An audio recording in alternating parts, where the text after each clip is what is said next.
అప్పుల తప్పులు బద్దలు, కార్పొరేషన్ల ద్వారా సర్కారు స్కామ్. అబ్బా, అప్పుల తప్పులు బద్దలు, కార్పొరేషన్ల ద్వారా సర్కారు స్కామ్. ఇప్పుడు ఏమంటారు దీన్ని? చాలా సైలెంట్. అంటే ఇది సంపద సృష్టి. అంటే మేము చేస్తేనేమో అప్పు, మీరు చేస్తేనేమో ఒప్పు.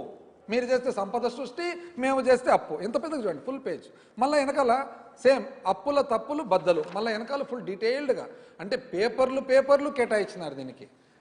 అసలు ఎట్లుండిందంటే, ఎక్కడన్నా బయట ఏదన్నా ఒకవేళ ప్రపంచవ్యాప్తంగా ఘోర ఇది జరిగితే కూడా దాన్ని కూడా పక్కన పెట్టేదిలే. ఇది మాత్రము బ్రహ్మాండమైన. అసలు ఇదెందుకు అంతెందుకు, అసెంబ్లీ సాక్షిగా సాక్షాత్ ముఖ్యమంత్రి గారు ఏమన్నారు చూద్దాం ఒకసారి. ఇక్కడ ఇది ఒకటైతే ఇక్కడి నుంచి ఇంకా అప్పులు చేయడం మొదలుపెట్టారు.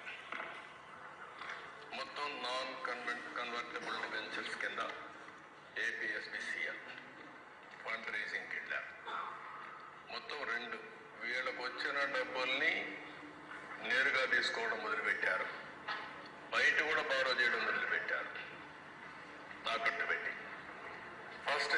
ఫస్ట్ వచ్చి 10 ఏళ్ల బాండులు 9.62% రేట్ ఆఫ్ ఇంట్రెస్ట్, 8,305 కోట్లు అడిగారు, మొబిలైజ్ చేశారు. అదే మరి సిరీస్ 2 9.62%, సిరీస్ 3 పోయే కొన్నికి ఎవరు రాలా. ఇక దానికంటే ముందు మీరు చూస్తే కమిషన్, ఈ డబ్బులు